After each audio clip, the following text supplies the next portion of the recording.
It's so universally used incorrectly. That's right. And I do it all the time because they're so linked. That's the thing.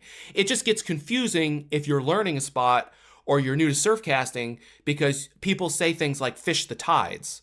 This tide is better than that tide.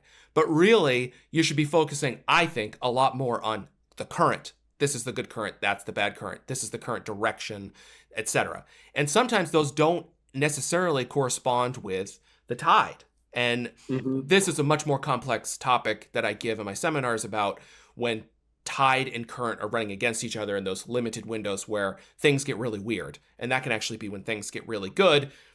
And that's sort of the spoiler for the whole thing. But, that is one topic that's really important to me.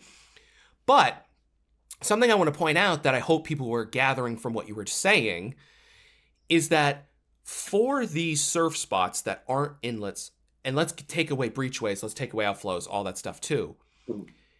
The current window, both peak, the ramps coming on and off of peak, those are things you have to get out and just learn. You have to go out and spend a lot of time figuring out, okay, when the moon is this, it's this. When the moon is this, it's this. When the wind direction is this, it's this, because wind direction can change everything.